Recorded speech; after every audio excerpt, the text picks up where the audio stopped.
સાબરકાંઠા હિંમતનગરના doctor Nalinkant Gandhi town hall ખાતે મહિલા સશક્તિકરણ તેમજ મહિલા જાગૃતિ સેમિનાર યોજાયો। મહિલા જાગૃતિ સેમિનારમાં 750 જેટલી વિદ્યાર્થીનીઓ સહભાગી બની।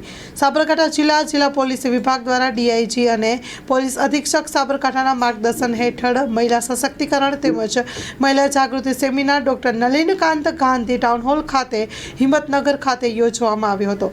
મહિલા સેમિનાર કાર્યક્રમમાં ડીવાયએસપી રીમાબા ઝાલા દ્વારા વિશાખા ગાઈડલાઈન કામકાજના સ્થળે મહિલાઓને જાતીય સતામણી, મહિલાઓને લગતા નવા કાયદાઓની વિગતે માહિતી આપી હતી।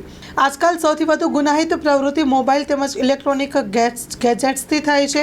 સાયબર ક્રાઇમ તથા જિલ્લા ટ્રાફિકના અધિકારીઓ દ્વારા સાયબરને લગતા fraud, digital arrest, video fraud, POCSO એક્ટના કાયદા અંગેની જાણકારી, નવા કાયદાઓની અમલવારીની જાણકારી, ટ્રાફિક અવેરનેસને લગતી માહિતી આપવામાં આવી હતી।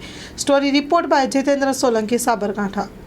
આજરોજ માનનીય ડીઆઈજી સર તેમજ એસપી સાબરકાંઠા શ્રી તરફથી મળેલ સૂચનાને અનુરૂપ મહિલા સશક્તિકરણ અને મહિલા જાગૃતિને લગત એક સેમિનારનું આયોજન અહીંયા ટાઉન હોલ હિંમતનગર ખાતે કરવામાં આવેલું હતું, જેમાં તમામ સ્કૂલ તેમજ કોલેજમાંથી મળીને આશરે 750 જેટલી મહિલાઓ ઉપસ્થિત રહી હતી, જેમાં સાયબર ક્રાઇમ છે, પોક્સો છે, પોસ્ટ પોલીસ વગેરે લગત તેમજ તમામ જે પોલીસની સી ટીમની કામગીરી છે એમને લગત વક્તવ્ય આપ્યું હતું મારા પોલીસ ઓફિસર્સ, પીએસઆઈ શ્રીઓ તેમજ અને આ કાયદામાં તમામ લોકોએ ઉત્સાહભર હાજર રહ્યા તેમજ પાર્ટિસિપેટ કર્યું, જેથી આ સમગ્ર ઇવેન્ટ છે ખૂબ જ સક્સેસફુલ સાબિત થઈ છે।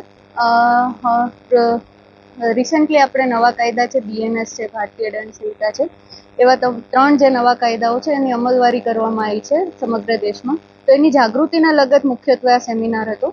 તો એમાં બી જે નવી કલમ છે, નવા ઉમેરા થયા છે, જેમ છે ઓર્ગેનાઇઝ ક્રાઇમ છે, ટેરરિસ્ટ છે, મોબ લિન્ચિંગ છે વગેરે જેવી જે સૌથી અગત્યની કલમો છે જે પહેલાં આઈપીસીમાં ન હતી અને હાલ બીએનએસમાં જેનો ઉમેરો કરવામાં, તેમજ મહિલાઓને લગતી જે કલમો છે એ તમામનું ઊંડાણપૂર્વક રીતે વક્તવ્ય આપવામાં આવ્યું અને એના રિલેટેડ કોઈ બી જો પ્રશ્નો હોય છે એમના તો એ બી સોલ્વ કરવામાં આવ્યા આજના સેમિનાર। વિદ્યાનગરી બીસીએ કોલેજમાંથી આવું છું। મારું નામ ખારવા પલક બળવંતભાઈ છે।